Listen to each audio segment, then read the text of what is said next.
morning and welcome to this 19th of July 2021 meeting of the Highways and Transport Scrutiny Committee.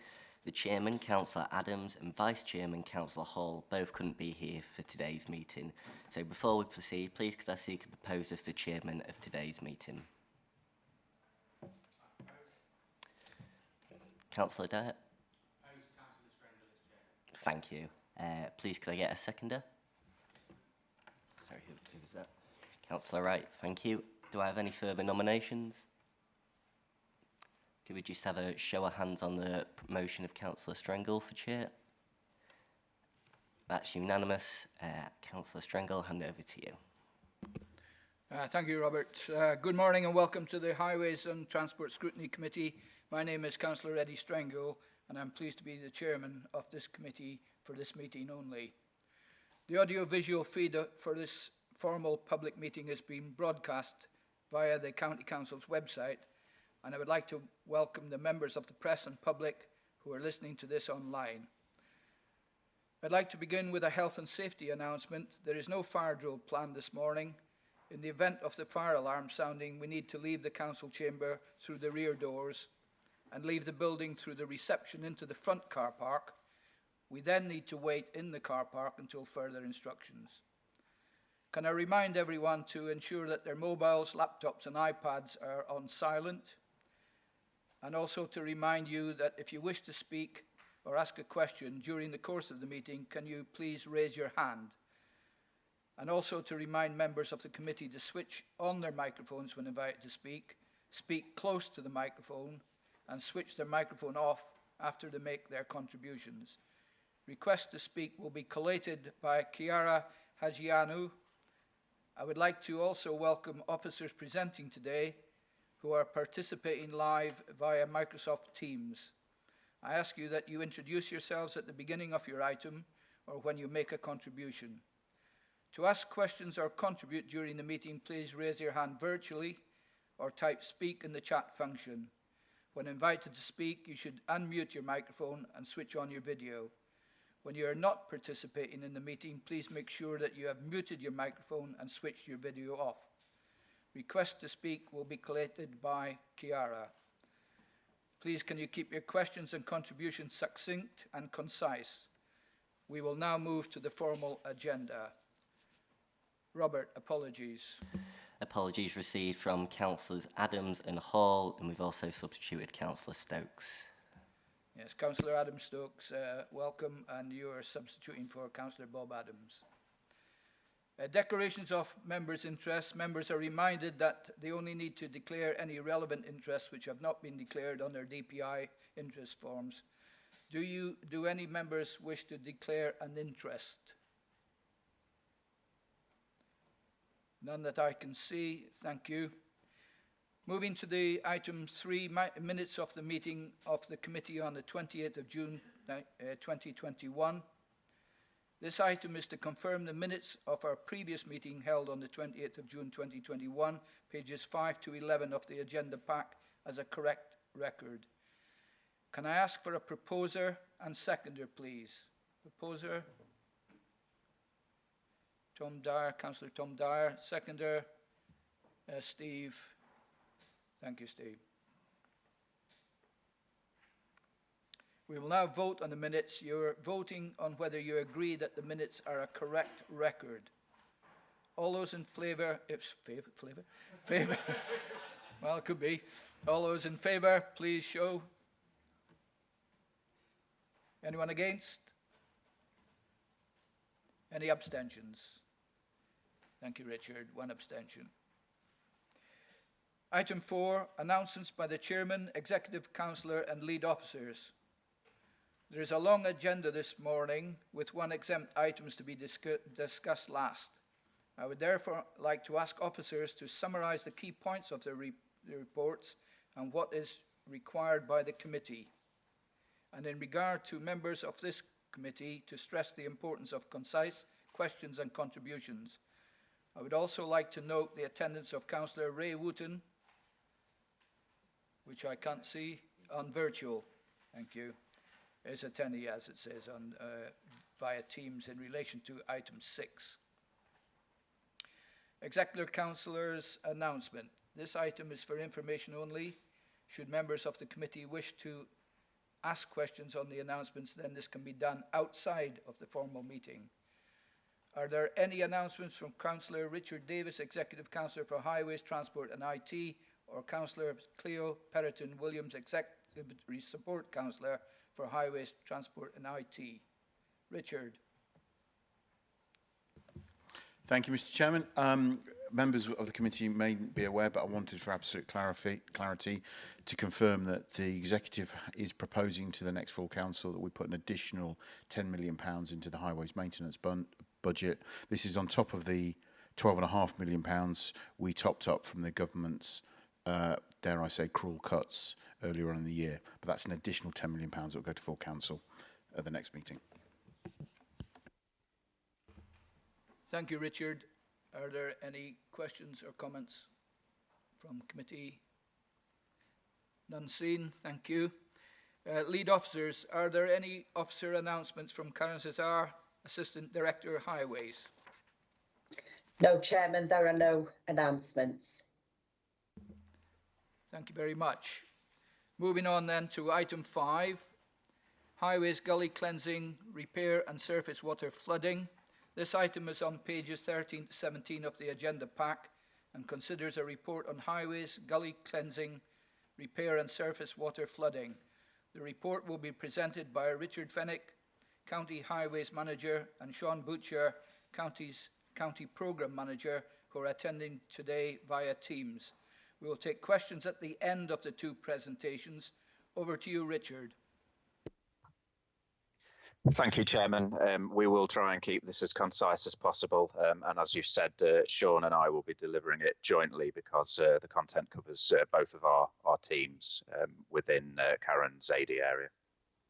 So I'll let you introduce the report, Sean, and we'll swap between us as we go. Thank you, Richard. And I think the first point of the report is regarding drainage cleansing. As you can see, we have 190,000 assets that we're responsible for, and I provided some evidence of what we achieved last financial year. So there were 163,000 that were cleansed in the first visit, 3,000 that we are dealing with through hand digging crews, 11,500 that we've now got traffic management programs to deal with, 10,000 that have defects and follow-up and require some follow-up work, and we'll pick up how we're dealing with that in the report. There were 2,500 that weren't attended. Typically they're where we have issues with parked cars or some of the major interfaces, such as the large roundabouts, or where we've got ongoing roadworks. The plan will be to visit all of those and make sure that they're attended and cleansed.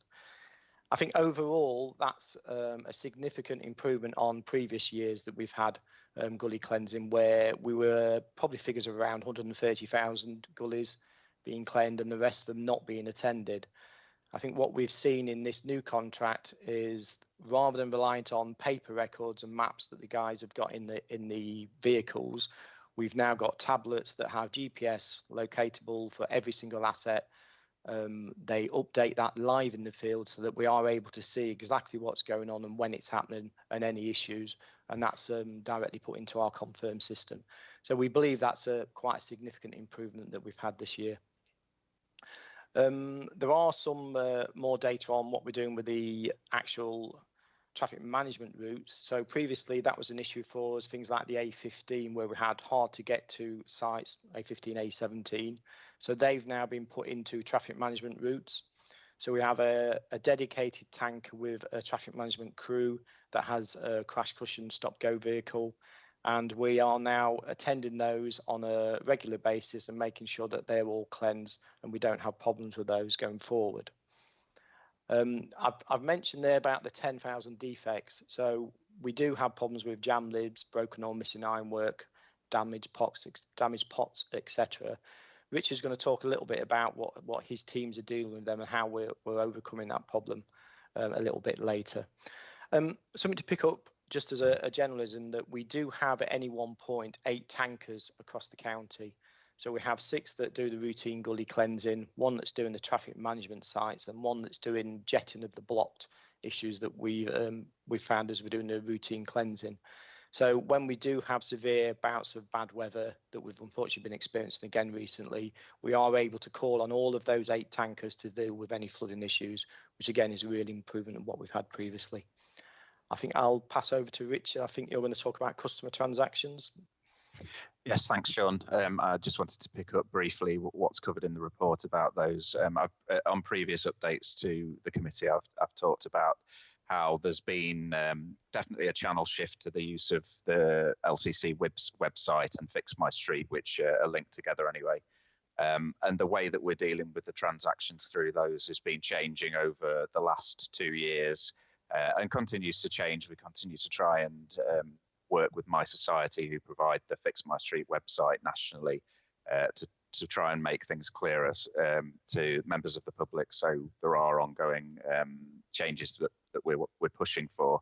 We have separated out the automated responses that are in there around drainage cleansing from other cyclic works, because that used to annoy people when they got a response that mentioned grass cutting and weed spray when they were reporting a block gully. But essentially, we've got a hierarchy response approach now, where in the first instance, it is simply a block gully. An officer will attend and they will check whether it's due to be done on cycle within the next few weeks, make a risk assessment about whether it needs earlier intervention or can be done on cycle. If it's not a problem and due to be picked up soon, they will use an automated response that says that it will be cleaned on cycle. If it isn't expected anytime soon, or there's a more urgent issue, then we have access to some of those tankers to do off-program jetting. So then a tanker will go out and jet through the connection on the gully.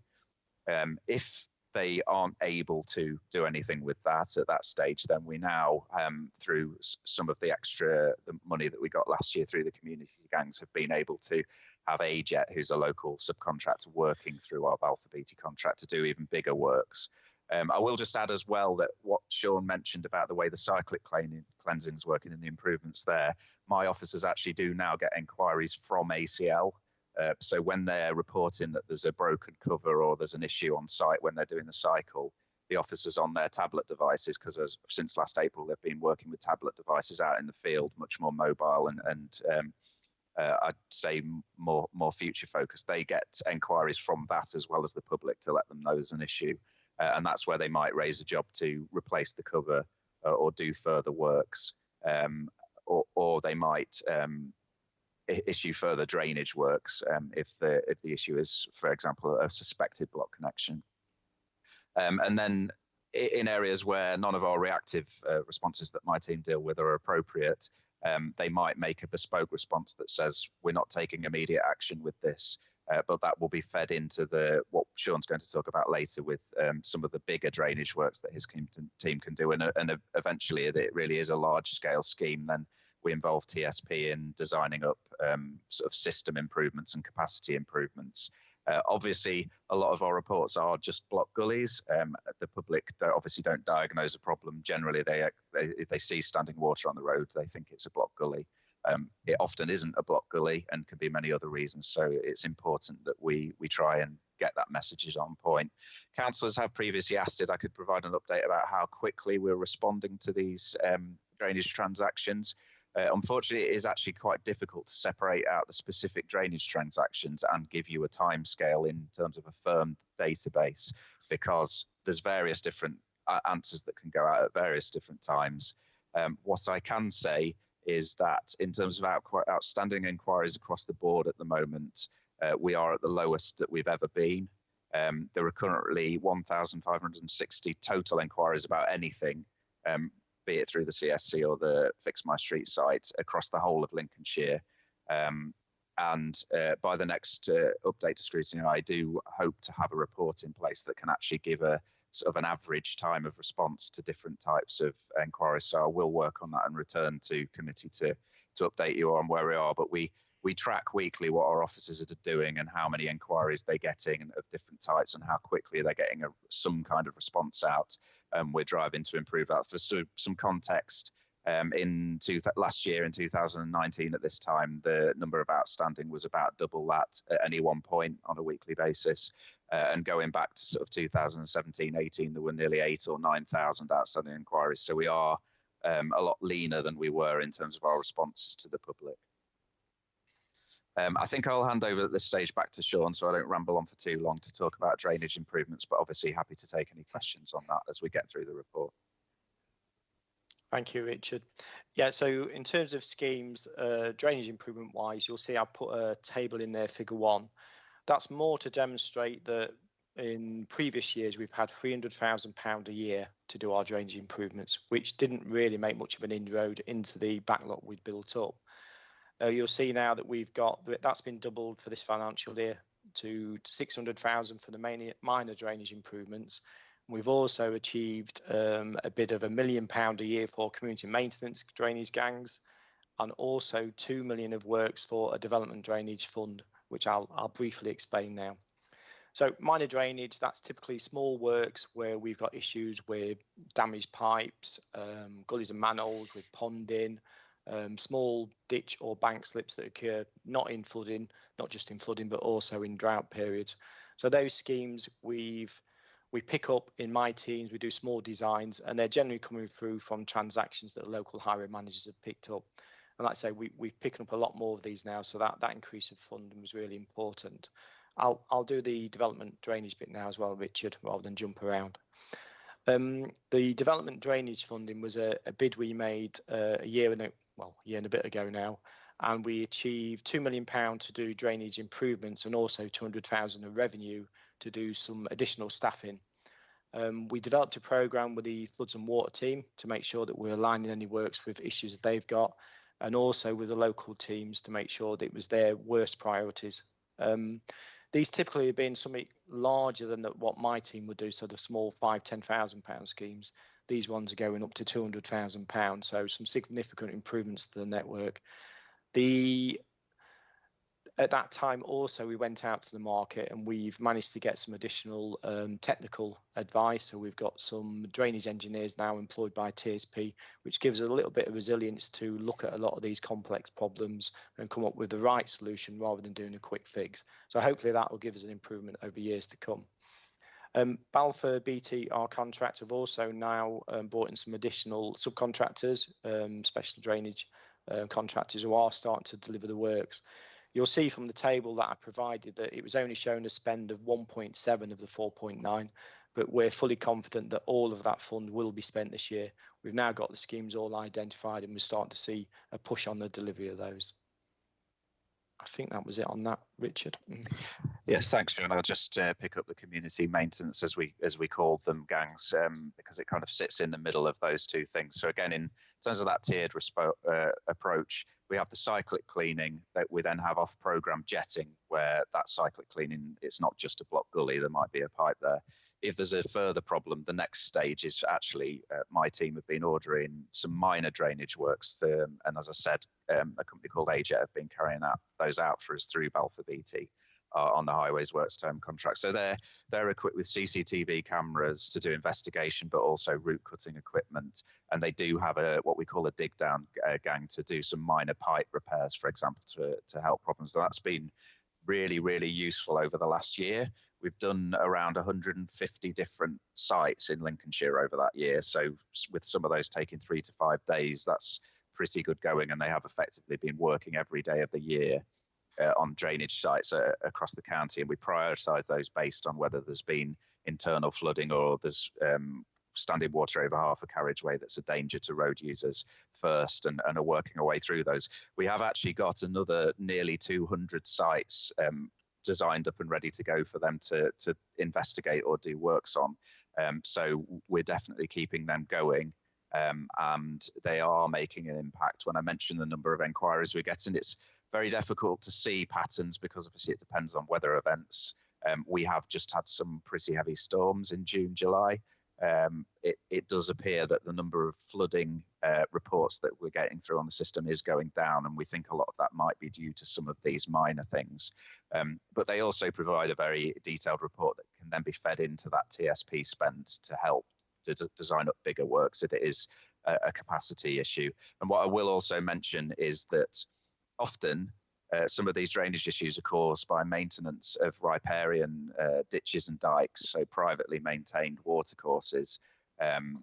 The Internal Drainage Board carries out enforcement of riparian issues on our behalf.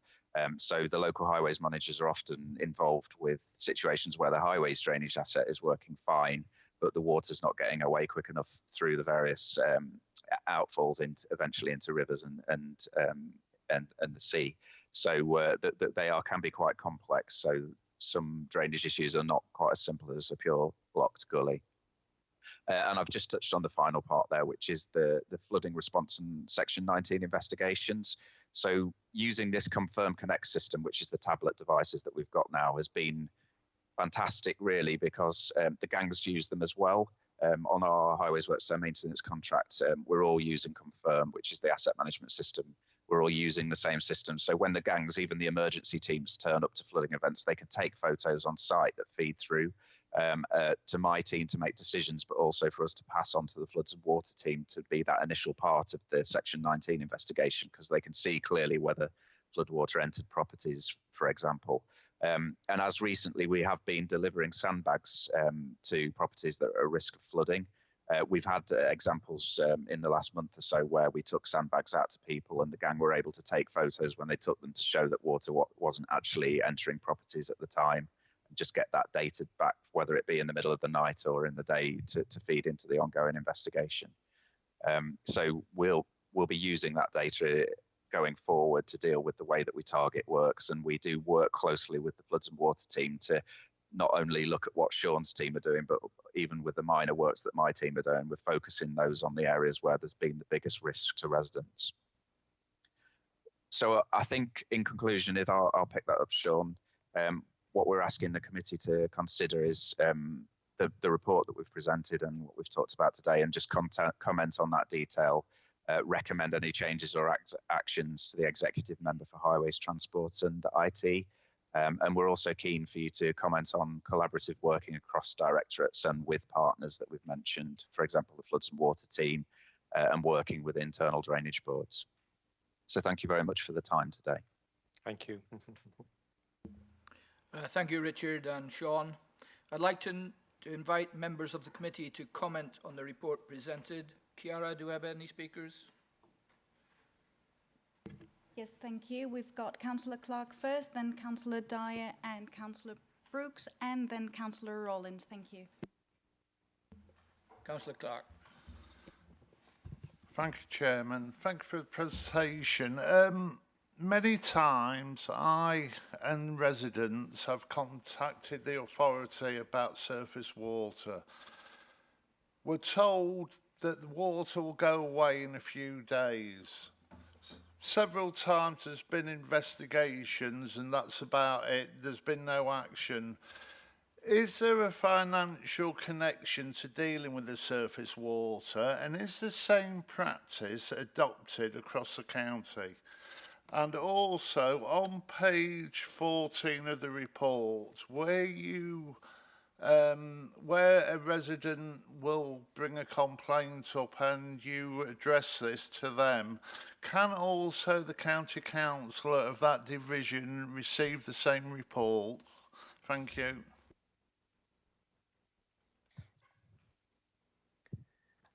I'll do the first bit, Rich, if you want to do the second.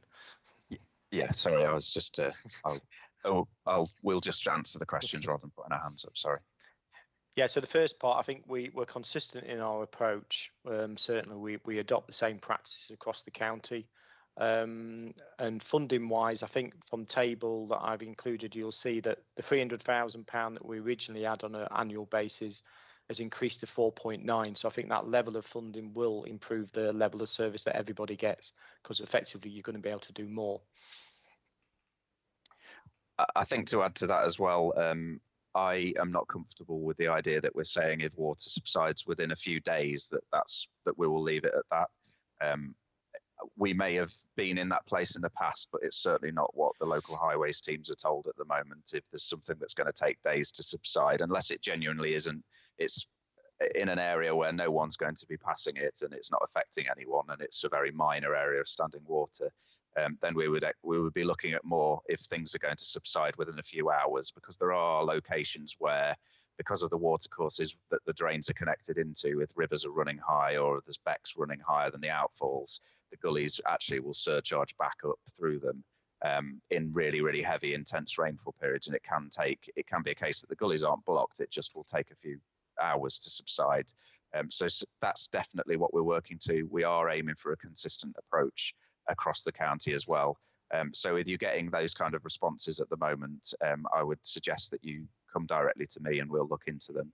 And then in terms of the reports, I know that there is a members app coming which will show exactly what's happening in different councillors' area, but at the moment there should still be confirmed reports going out showing all the enquiries that have come in within each electoral division and the current status of those. So I think that answers that question. But if you're not getting those, just I would say to any councillor on this committee, let me know and we'll make sure that the information is still going out to you.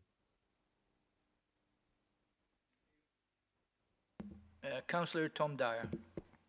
Thank you very much, Chairman, and thank you, Richard and Sean, for the presentation. Just one question from page 14 of the report within customer transaction point 2. If cyclic cleaning isn't expected shortly, are you able to put a number on shortly, or does the time not just, is that not the only factor? Do you factor in how busy a road is, for example, or how bad the blockage is? Just because reading that shortly is open to interpretation, isn't it? Thank you. Yes, thank you for that, Councillor. I appreciate the comment because that is quite vague. So, yes, you're absolutely right. We, much like most of our highway services, now a risk-based approach that officers really need to consider the location, the severity, and how long it is until cyclic works are taking place. So it might be that cyclic works are due in, the cyclic crew is due there within 2 weeks, for example. But there's so much standing water on the road, or it's covering a footpath where people are going to be walking, that we wouldn't be willing to wait 2 weeks to intervene. So that's where we'd be trying to get the off-programme gully tanker in to do something urgently. But likewise, it could be a month or two that they're not due, and it is essentially a bit of a puddle that is clearing slowly, where the risk to the public is very low, and we want that off-programme team to be elsewhere where the urgent areas are. So to put a number to it is difficult. With most of our reactive works, we do say that anything that's over 3 months essentially is where we would be giving that bespoke response, saying we're not taking immediate action. So I wouldn't expect it to be any further off than that. But I would say anything between 2 weeks and a month would be a good estimate, but it is all down to the scenario itself and the number of people it's affecting, how bad the issue is. If it's something that's not clearing at all, obviously we can't just leave it, but if it's a slow running gully, then it possibly can wait a bit longer. Hopefully that answer does help a bit. It's slightly more complex, and we don't work to a nominal. If it's going to be this long, we'll leave it. If it's going to be this long, we won't leave it. It is generally the risk to the public there, and it does require an engineering judgment from officers, which is something we're always working to improve. Which I harken back to that. We shouldn't be saying if water's going to clear within a couple of days, we'll leave it, because that isn't really an acceptable response as far as I'm concerned. Thank you. Councillor Mike Brooks. Thank you, Chairman. Thank you, Richard and Sean, for the presentation.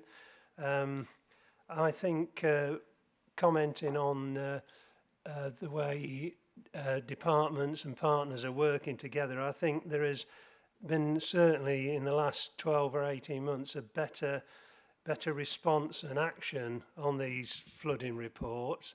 And certainly on the ones that I've got involved with, both in my division, and I know Councillor Austin, who's adjacent division, where we've had to work jointly on things. I was sure that she would agree with me on that. So I think there's been definite improvements over that period of time. I was pleased to see that, to hear about the traffic management gangs for places like the A16 and A17, because I do feel in the past that those outlets off those roads seem to get left a long while, and you know, the standing water across main roads such as the A16 and the A17 was a definite hazard in my opinion, but that seems to be getting dealt with a lot better again recently. An old chestnut of mine now, Richard,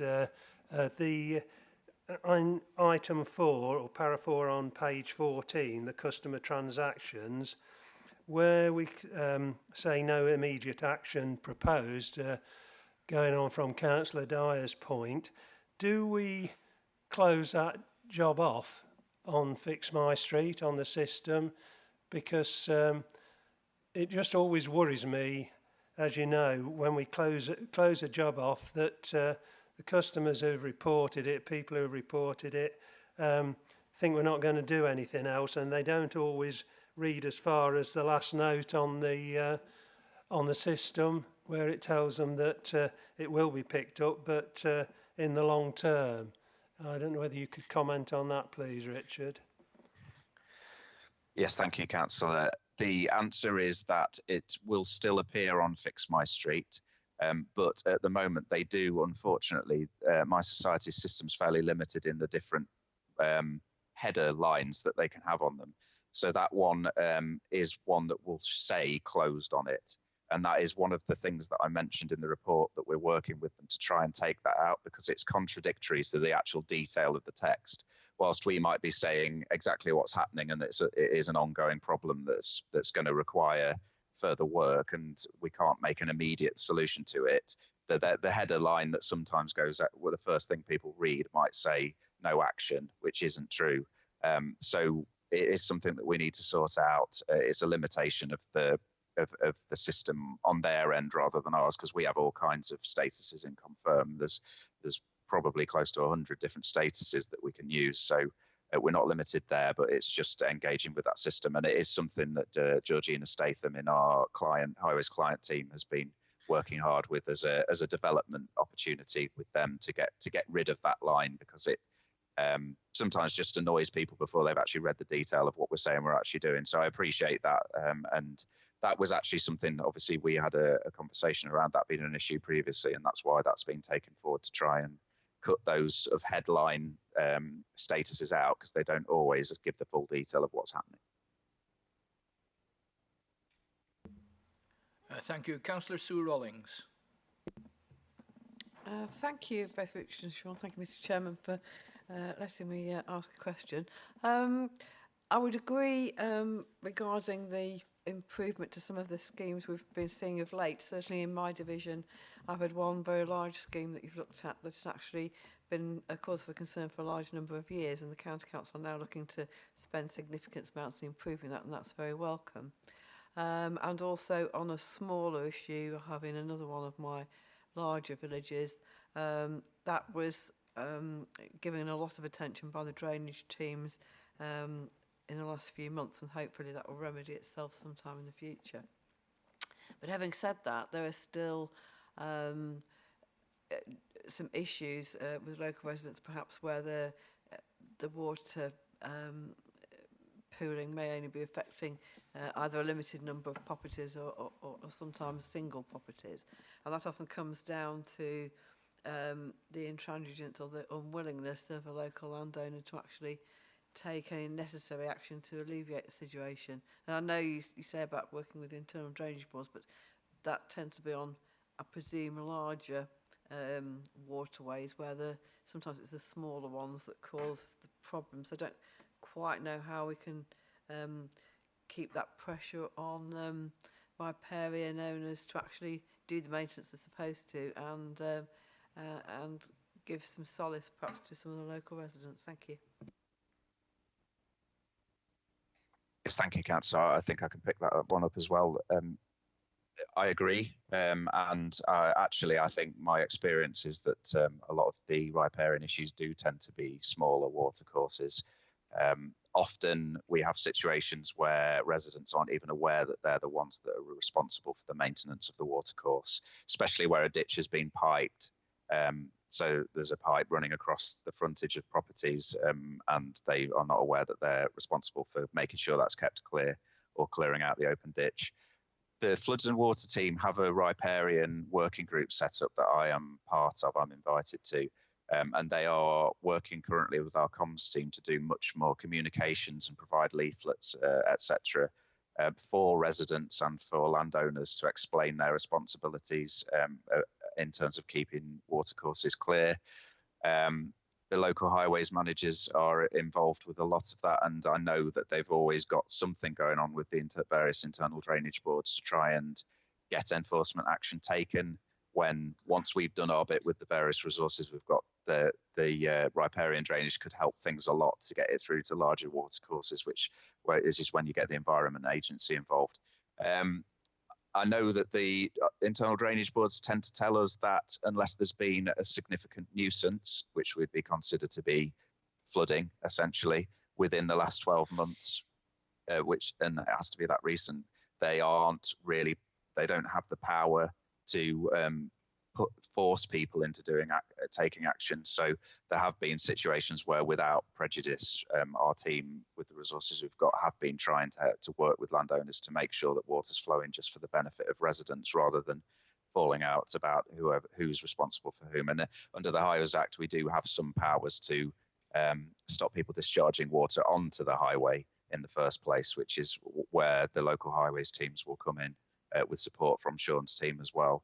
So I think I agree there is some work to be done there, and hopefully that project that the Floods and Water team are doing will benefit a lot, because if we can try and make people aware that they do have their own responsibilities for drainage as well, and a lot of our highways asset goes into those watercourses, then things will improve across the board. But I do think there's been some neglect over the past 15, 20 years of ditches and dikes around Lincolnshire, and we do see the impact of that now. We're getting heavier rainfall events more frequently.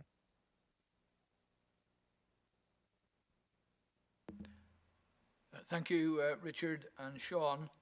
I've not been informed of any other speakers that wish to speak, so the committee is asked, under the actions required, to consider and comment on the detail contained in the update and recommend any changes or action. Therefore, I move that we endorse the report and request our comments be recorded, as recorded, be taken into account. Can I please ask you to raise your hand if you agree? That's unanimous. Thank you very much. That is agreed. If we can now move, committee, to item 6.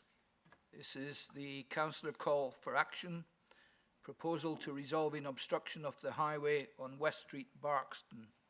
This item, on pages 19 to 24 of the pack, invites the committee to receive a report which sets out to resolve the obstruction of the highway on West Street, Barkston.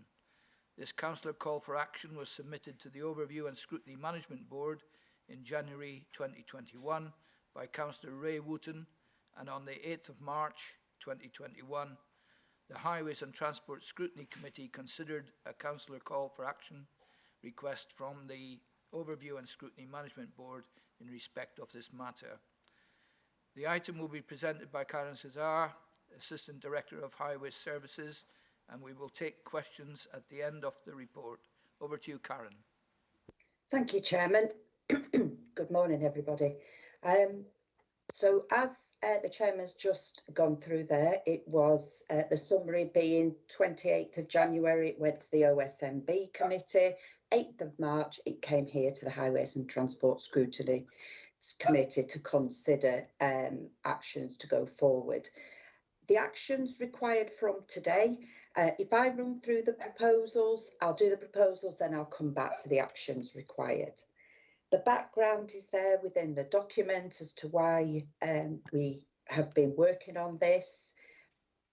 And I'm just going to go now through mine. So the proposal 1 is to introduce a H-bar marking at the location indicated by the black line below to deter parking and to enable the farmer to access his road. But it should be noted that the H-bar will be a white line, be marked on the road. It is usually used across a dropped curb, but it is a very good way of deterring parking. But it should be noted that it's not illegal to park on them, but it is a very good deterrent. In addition, at this location, we plan to introduce 2 A4 size signs with black writing on a white background saying soft verges, no parking, and again used as a deterrent to avoid people parking on them. We are asking the committee to note that these are advisory and being used to deter parking. They are not legally enforceable. Proposal 2 is to supplement Proposal 1 in the passing bays, where we actually include additional passing place signage to what we currently have. And in the picture, you can see a passing place sign, but it's not actually in the central location. So we plan to introduce it there at that location. In addition, we plan to introduce a no parking sign at the parking bays, just again to deter individuals from parking in those locations, which will then aid the local farmer to then have access and passing places. So that's our proposal. So if I come back to the actions required. So the first one being for the committee to consider this proposal report, which attempts to resolve obstruction of the highway and determine one of the following course of action. So we're asking either, the first point is to take no further action, but that we're asking the committee to specify the reasons for their decision. Or secondly, to consider the proposals set out and decide whether to support their implementation or recommend any further action. I do ask, though, that you note that West Street, Barkston, is not regulated through any civil parking enforcement, and that the only means of enforcement is through the powers of the police concerning obstruction on the highway. And finally, note the limitations presented to the Highways team as the Highway Authority, and that the introduction of the proposals outlined in this report are advisory only and not enforceable. And that's the end of the report, Chairman. Thank you, Karen. I would now like to invite members of the committee to comment on the report presented. Chiara, have we any speakers? Thank you, Chairman. We've got Councillor Clark and then Councillor Dyer. Councillor Clark. Thank you, Chairman. Thank you, Karen. I'm a bit confused of why we're actually hearing this today, because I had a similar incident in my division. An officer attended and a white line was put down, problem solved. So it seems to me, reading the report, that the farmer planted his own white poles along the verge, and by taking action, what we are saying is you can do something illegal, and then when you do it, we'll come and solve the problem for you. So it does seem like, you know, again, there seems to be, the highways haven't taken any action, but now it's brought all the way to this committee. It just seems a bit overkill. Thank you. Karen? Yes, thank you, Councillor. This came as a call for action by Councillor Wotton, which subsequently, through the Highways and Transport Scrutiny Committee, we were then required to go away and look further into options to resolve this matter. So that was where we, as the Highway Authority, working with the Scrutiny Committee, looked at all solutions available to us. Councillor Tom Dyer. Thank you very much, Chairman, and thank you, Karen, for the report. And I think it should be said before I comment, this well done to Councillor Wotton for being a strong advocate for members in his division and going the extra mile to get this resolved. I think it's commendable that he's managed to take it this far. As a new member of the committee, Chairman, please forgive me if I ask questions that may have already been answered in previous reports, but I cannot find answers to these within the report presented before us today. One concern reading this that I have is that, does it set a precedent for other areas in the county? I can think of similar issues in my own division, and I'm sure colleagues can as well. Does this open up a potential can of worms for further requests by members across the county. And within the report, it does reference potentially monitoring visitor numbers on this site during the summer months. Has this been done? I assume not, as the call to action was within the last year.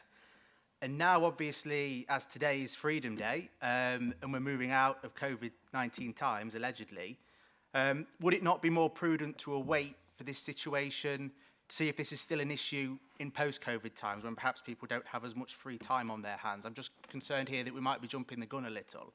And whilst I'm not in principle against this proposal, I do have concerns regarding the precedent that we set and what appears to be the lack of data for non-COVID times for this area. So if you're able to clarify those points, Karen, that would be appreciated. Thank you. Okay, thank you, Councillor Dyer. We are acutely aware of setting a precedent for going forward, you know, for any future areas across the authority, which is why we've tried to keep it as minimal as possible. In terms of having the information out of COVID times, we haven't got that data. All we've got is the anecdotal evidence from pictures when officers have been down there and seen vehicles. So we don't have that information that you're discussing as we move forward now into COVID. Well, not COVID free, but as you say, freedom days and restrictions removed. Thank you. Councillor Richard Wright. Thank you, Mr. Chairman, and thank you, Karen. I've got some difficulties with the report, I think, as Councillor Dyer just said, and I sympathise with something Councillor Clark has said as well. We've got a situation where I'm being asked to basically agree a report where it clearly acknowledges that illegal structures have been put in the verge. And I know in other parts of the country that's actually led to court cases where somebody fell over one of these and it caused an accident. And so would we be the liable body if we formally agree a report that shows that markers have been put into the verge? So that for me is a bit of a problem. I mean, I agree that if the passing places need greater signage, then it should be, because it's ridiculous that people are parking in passing places. But these white H bars just don't do the job. I've got a dispute in my division where there's actually one of these down. I don't really totally agree with the placing of where this H bar, the size of it's gone, and neither do the residents on the street concerned, who are now encroaching all the time onto this white line because they know that it's not a legal enforcement. So I've got complaints coming in from the person who had the H bar put down. I've got highways saying it was put down to try and resolve an issue, and it's resolved nothing. So therefore, I can't see the point that if there isn't any enforcement on that road, this isn't actually going to solve the problem, because anybody who knows the highway code is going to know that they can formally park on that H bar and not a little bit of action can be taken against them. So I can't see the point in advocating that we do this. And as Councillor Dyer just said, it's been unprecedented times as well, and that may calm down. But I really do have a problem with it being acknowledged that something's been put in the verge and then it says we're going to do nothing about it. So I really don't agree with a lot of the content of this. Karen, do you want to comment on that? Yes, thank you.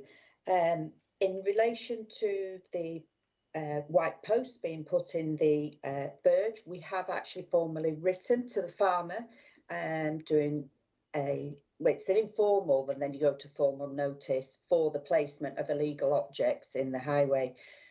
We have received a third-party claim through damage to somebody's vehicle, which then brought it to our attention, and that's where we've written to the farmer to ask him to actually remove these posts. And going to the report, we were asked to go away with solutions, asked to, almost think outside the box, which we would do. And that was our solutions, rather than setting a precedence for across the county of how we would deal with these matters. So really, just to provide clarity, we have written to the farmer to say, to ask him to remove those posts.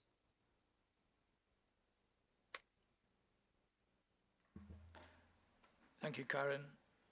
Haven't been notified. Yes, Councillor Alison Austin. Thank you, Chairman. Oh, or today's chairman. This does concern me regarding precedent, and certainly well done to Councillor Wotton for being able to get this far. It does, however, to me, remind me of, dare say, an issue that I've just about accept that I've lost, that the executive member will well recall, and that was the pilot scheme regarding the CCTV cars outside schools, and basically nothing was enforceable when it got just outside that yellow line, and it was still outside a children's centre, and unless the enforcement people came out from the centre of town, which was between 1 and 2 miles away, nothing ever happened.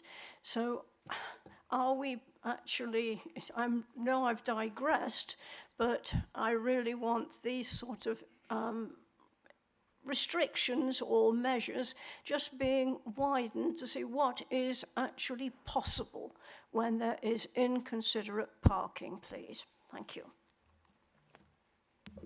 Karen, would you like to comment? Yes, thank you. It will always come down to the resources and the ability to actually enforce and to monitor these sites. So we can put in traffic regulation orders, but as one of the councillors said earlier, you put those in, we don't enforce. We haven't got the manpower to cover the whole of Lincolnshire. Then you end up with complaints coming in, you know, you're not enforcing, we've still got this issue. It's not something that you can resolve quite easily by, like I say, just putting in a traffic regulation order. We need to have the consistency to back it up and to be able to enforce illegal parking. I haven't really got an easy answer other than, you know, we do consider in different locations. I suppose it's the measure and the risk of the illegal parking, but there isn't an easy answer to say how we would resolve it without actually increasing resources that would be able to issue fixed penalty notices. Thank you, Karen. No other speakers? None forthcoming. So we have to go back to the actions required and the first page, and we will be voting on this. Sorry, Councillor Mike Brooks. Thank you, Chairman. I just would like to say, I mean, I would congratulate Councillor Wotton in taking this far and making his case, and also point out that the Overview and Scrutiny Management Committee have also sort of supported this and moved it on. I've got my doubts about it as well, but I wondered if this committee could possibly support it as a test site to see if this, to be monitored and see how effective this is going forward, and if it is proved to be effective, it could be something that could be used on other sites, resources being available. I don't know, but I just put that out there as a possibility, Chairman. Thank you, Councillor Brooks. Karen, do you want to come back on that? Okay, yes, thank you, Councillor. Just in terms of it being a test site, yes, we could use that. Resources for monitoring and how frequent that would be, it wouldn't be on a daily basis. We could hopefully do it once a week or once a fortnight when the officers are out, but we just would not have the resources to look on a daily basis.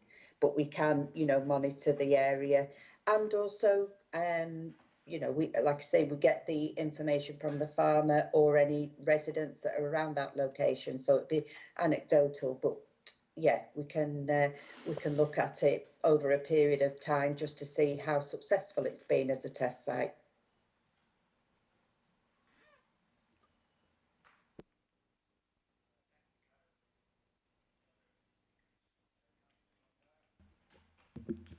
Thank you very much, Chairman. Just to come back in further to Councillor Brooks's point, my concern with this is that there's no data to justify to committee how much of a severe issue this is, and because of that, there are probably areas across the county where there is more of a severe issue, and a H-bar would probably be more appropriate in other areas of the county. I can think of one instance in my own division where I've had to tell a resident that it's something Lincolnshire County Council only do on a very, very rare basis. So, as there's no data, Chairman, could I make the proposal that as a committee we go with item A to take no further action, but we are happy to review this once a further review's been taken out in post-COVID times to see if the situation's resolved when things are back to normal. My concern is perhaps we're jumping the gun a little with this one, and we should wait until COVID's behind us and things are back to normal. Because I can imagine this farmer's probably been using this path for a long time, and if it's only become an issue in the last year or so, then should we really be taking this action now? Thank you, Chairman.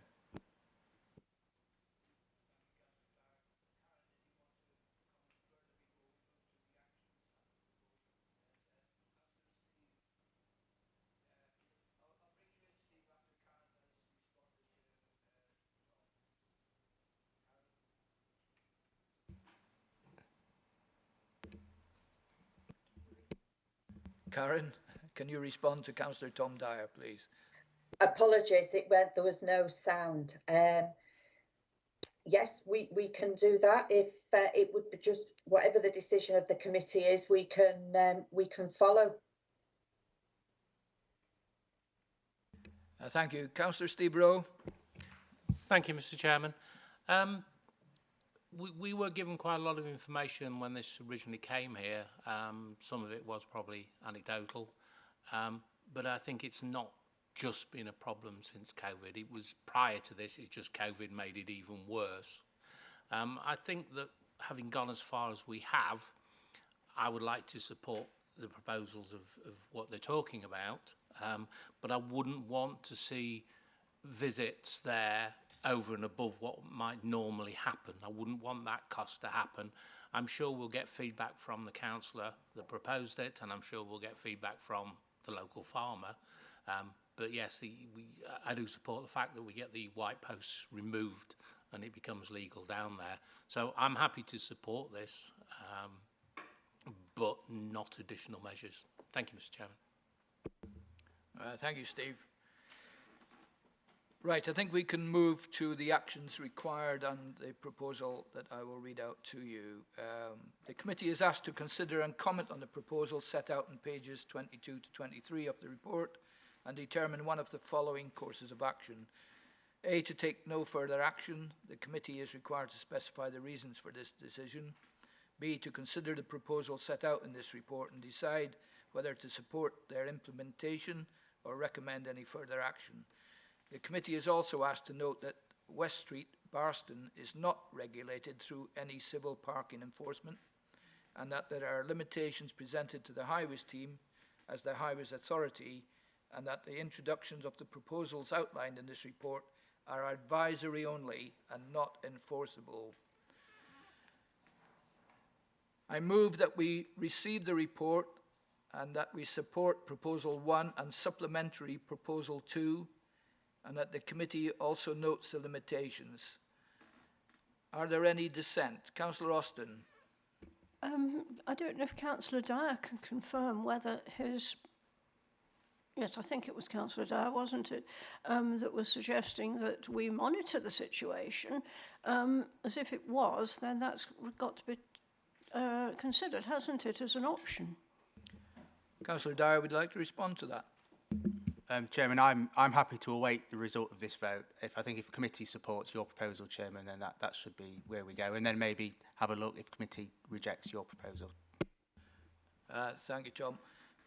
It's notwithstanding, of course, I take your concerns about jumping the gun, etc., very relevant to the current situation. But have we any other? Is there any other dissent? Sorry, Robert, you want to come in? Just before we move any further, did we get a seconder for your motion, Chairman. Thank you for correcting me. Is there a seconder, please? Mr. Chairman. I'll take Councillor.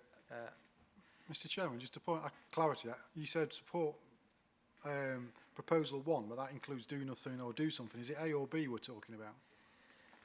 The proposal is that we receive the report and support proposal 1 and supplementary proposal 2.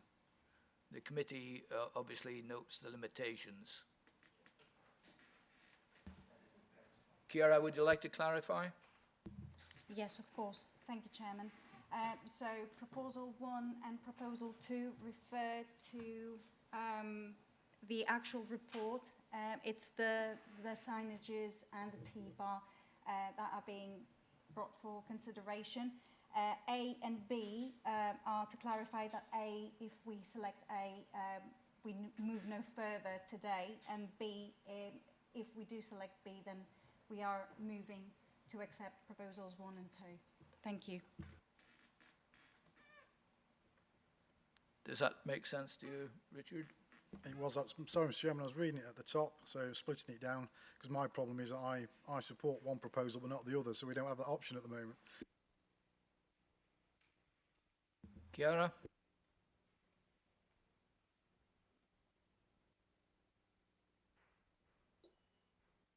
So in this occasion, Chairman,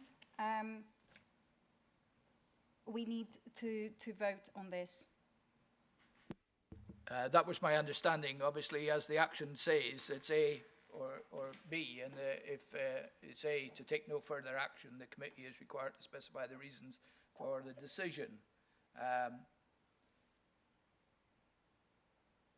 Am I right in saying, Ciara, that then we're saying or to consider the proposal set out in this report and decide whether to support their implementation or recommend any further action? Robert? Yeah, I think just to clarify, Chair, when you proposed your motion, did you want to proceed with the recommendations laid out by the officers, or was that to take no further action and not proceed with those recommendations? Because of course we've got points 2 and 3 which we can note, but I think it's the A and B where we need that extra bit of clarification. Before I come back to you, Robert, on that, I think I had Councillor Sue Rawlings followed by Councillor Steve Rowe. Thank you, Mr. Chairman. Yes, I do fully understand that we're looking at, if we agree to proposals 1 and 2, they come as a package which falls really under point 1B in the actions required. So I would support that we institute the 2 proposals in the main body of the report, and because I can only think, well, from the commentary I've heard from other members, that this isn't just a transient thing that's happened just recently, and I think we can there's limitations to enforcement and everything else, and this may only be a one-off, so to speak, but I would agree that we support the proposals for the H-bar and the additional signage. Thank you.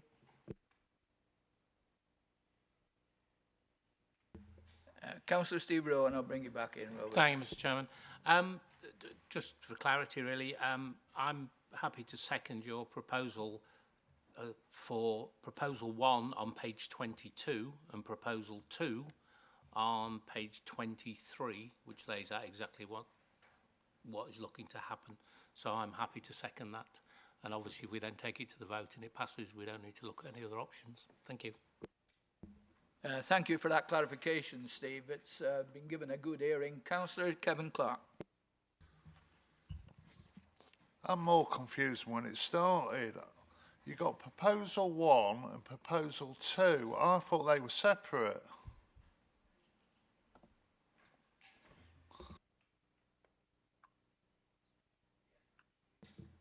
Thank you, Mr. Chairman.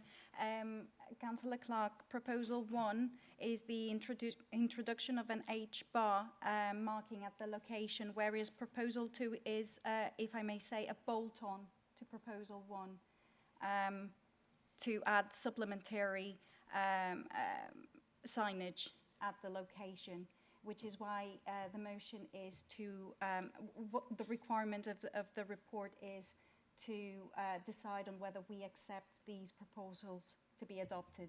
Thank you.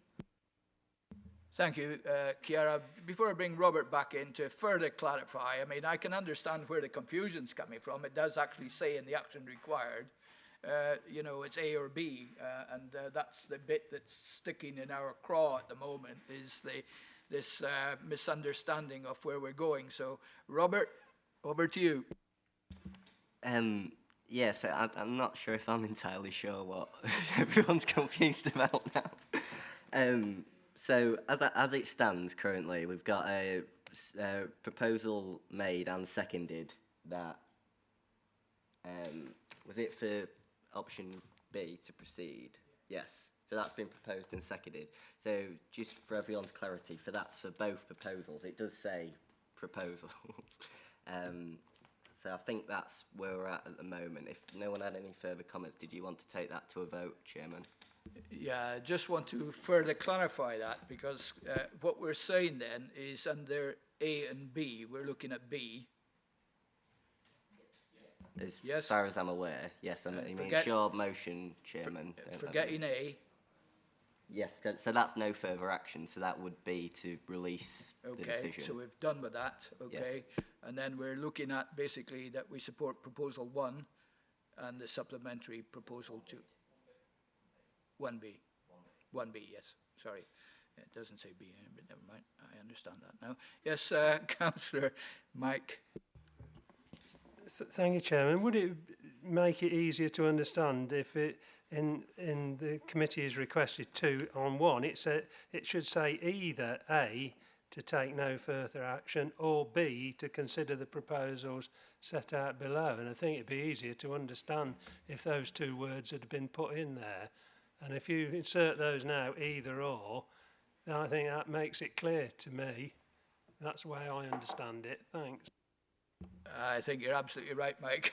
that little word "or" might have made a big difference, actually, in this debate, quite honestly. So what we're looking at then, and correct me if I'm wrong, is to consider item 1B. Okay, so we're moving a vote on that, basically, and the supplementary proposal 2, which was about the signage, correct? So I hope that's clarified everybody's understanding of what we're voting on here. So can I just ask, does anyone dissent on those proposals? I've had a seconder from Councillor Steve Rowe. Councillor, are you indicating to speak, or are we going to just raise your hand? Well, I was dissenting. I'll vote against it, Chairman. Are you going to a vote? Yeah. We'll come to that. Thanks, Tom.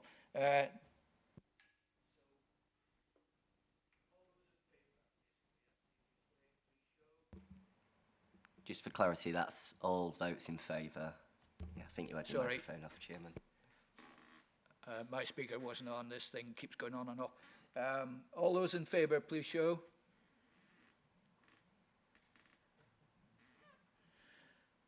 Anyone against?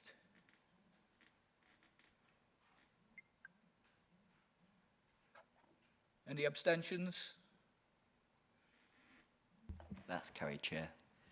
That is carried. Thank you very much indeed.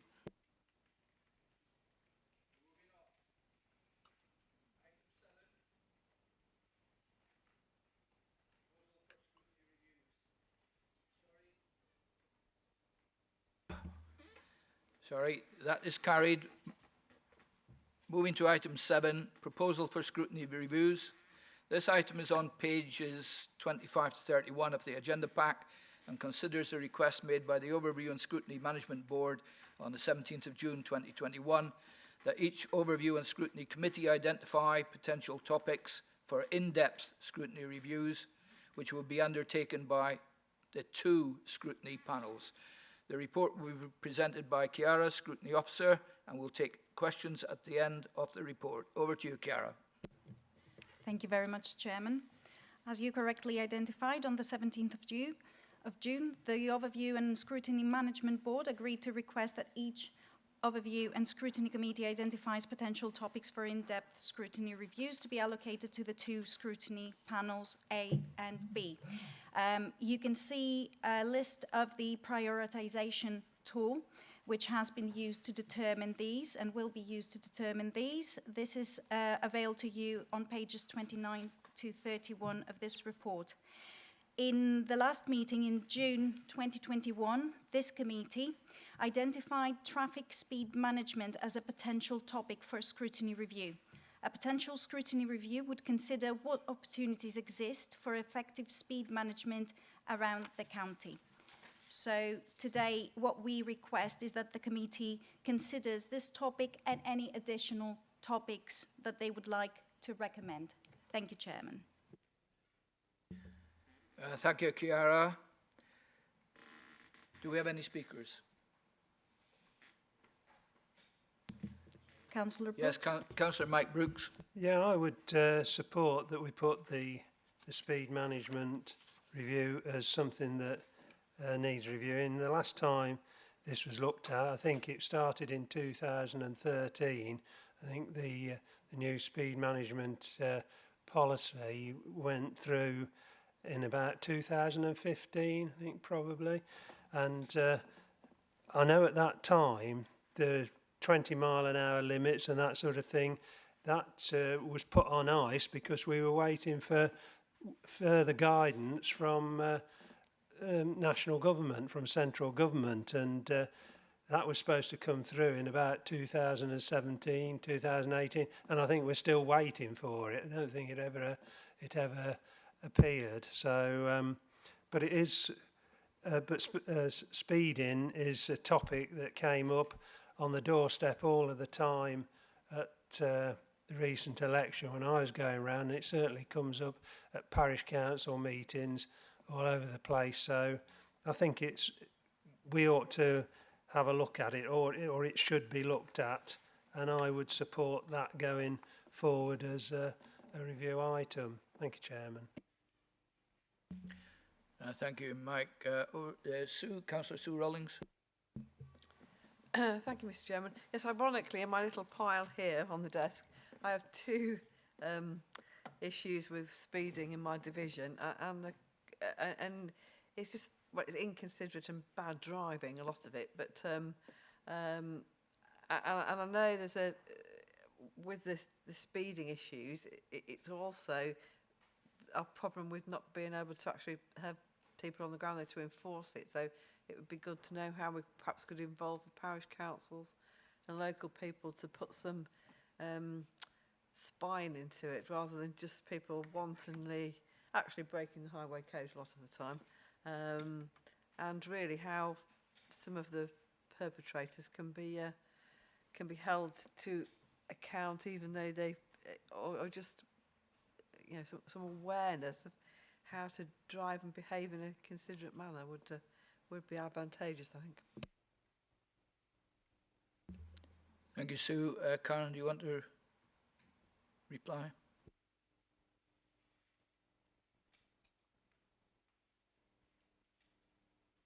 Thank you, Chairman. Can I just clarify it's myself to respond, or was it Chiara?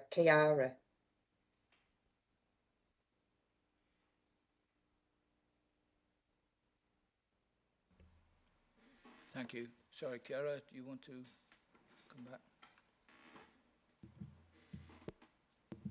Yes, thank you. Could I get the question repeated, please? Thank you.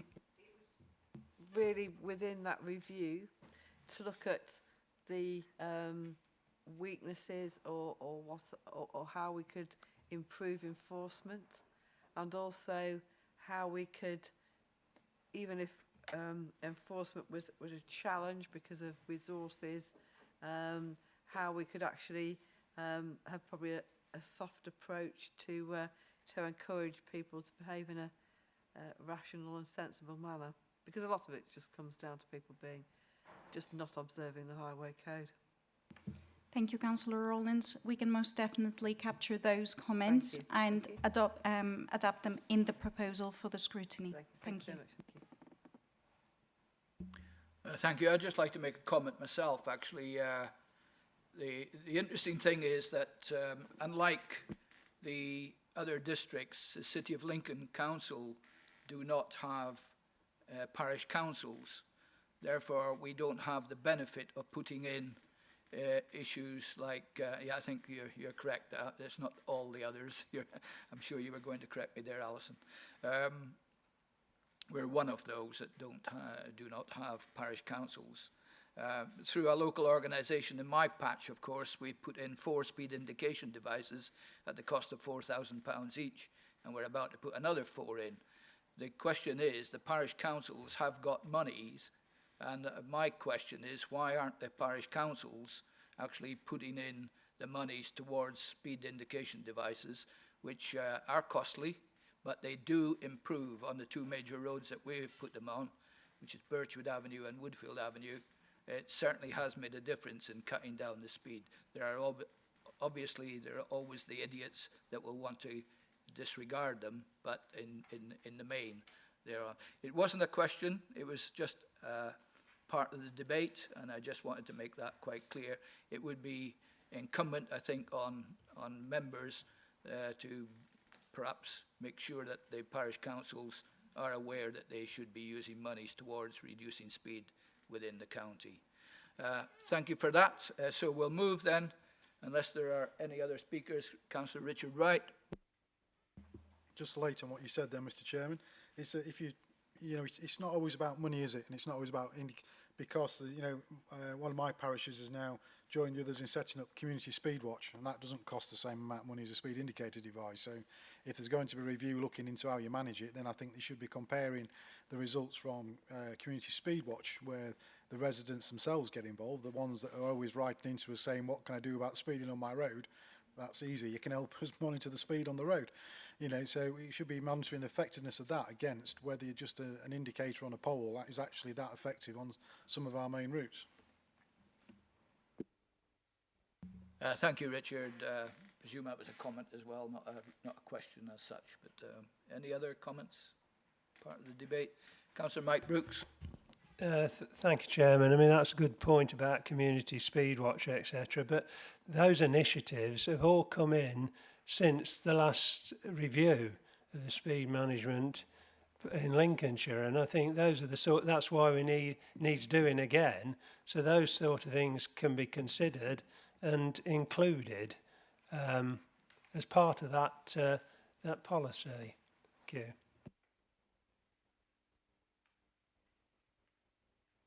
Councillor Sue Rawlings.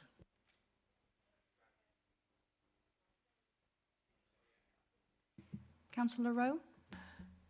Councillor Steve Rowe, sorry. Thank you very much. Community speed watch is fine and speed indicators are fine, but they're only up to 40 miles an hour.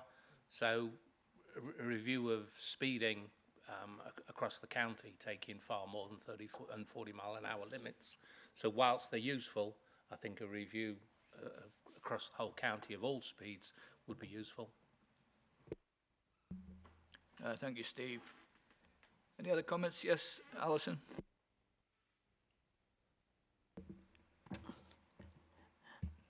I think a lot of the problems in the county actually are perceived speeding as regards members of the public, and we perhaps should be promoting greater use of the covert checks, which can be done, because often really, if you're just a pedestrian or somebody standing by your gate, you think things are going fast when they aren't necessarily. So I think this is something that should just be borne in mind. But as regards community speed watch, I know that my neighbour, Councillor Brooks, I think has very successful community speed watch. I've got a parish, well, a large parish entirely in my patch, and they are just paranoid, about doing it because they think they will get targeted by members of the public who recognise them. So I think there's perhaps a lot of PR work that needs to be done, as well as actually spending money in hard measures, perhaps. Thank you for that. There's always things that can be done, and I suppose as long as we're doing as much as we can, then that's all we can do. But it's always worth exploring different views, and I think we have done that today. So if I can move to the actions, please. That the committee is asked to consider whether to make any suggestions for in-depth scrutiny reviews for consideration and decision by the Overview and Scrutiny to the Overview and Scrutiny Management Board on the 30th of September 2021. So I propose, based on today's discussion, that the committee puts forward the following topics for consideration by the Overview and Scrutiny Management Board on the 30th of September, which are basically the traffic speed management situation. So can I ask you to raise your hand if you're in agreement, please? That is carried unanimously. Thank you very much indeed. If we can move then to item 8, the committee work programme. This item on pages 33 to 38 of the agenda pack enables the committee to comment on the content of its work programme. The report will be presented by Chiara. We will take questions at the end of the report. Over to you, Chiara. Thank you, Mr. Chairman. So members of the committee are invited to review the work programme and highlight any additional scrutiny activity which could be included for consideration in the work programme. I would like to just bring to your attention a couple of changes on page 34 for the next meeting on the 13th of September 2021. We have one additional item. The item is entitled Enhanced Partnership Scheme and Bus Service Plan, and the author of this is the Executive Director of PLACE, Mr. Andy Gutherson. And also I would like to bring to your attention that for the following meeting on the 25th of October, the item that is already on the working programme, item number 4, Local Transport Plan, is going to be a pre-decision item. Thank you very much, Mr. Chairman. Thank you, Chiara. No speakers? So we'll move to the actions that the committee is invited to review the work programme and highlight any additional scrutiny activity which could be included for consideration in the work programme. I move that we note the report and approve the existing work programme with the amendments that Chiara has already made as detailed in pages 33 to 38 and the additional items highlighted in discussion today. Can I ask you to raise your hand in agreement, please? That's unanimous. Thank you very much indeed. Moving then to the consideration of exempt information. Item 9 on the agenda contains exempt information, and we will now need to vote on whether to go into a private session. I propose the following motion, that under section 100A4 of the Local Government Act 1972, the public and press be excluded from the meeting for the following item of business on the grounds that it involves a likely disclosure of exempt information as defined in paragraph 3 of part 1 of schedule 12A of the Act. Do I have a seconder, please? Councillor Steve Mr. Rowe. Chairman. Councillor Steve Rowe, seconded.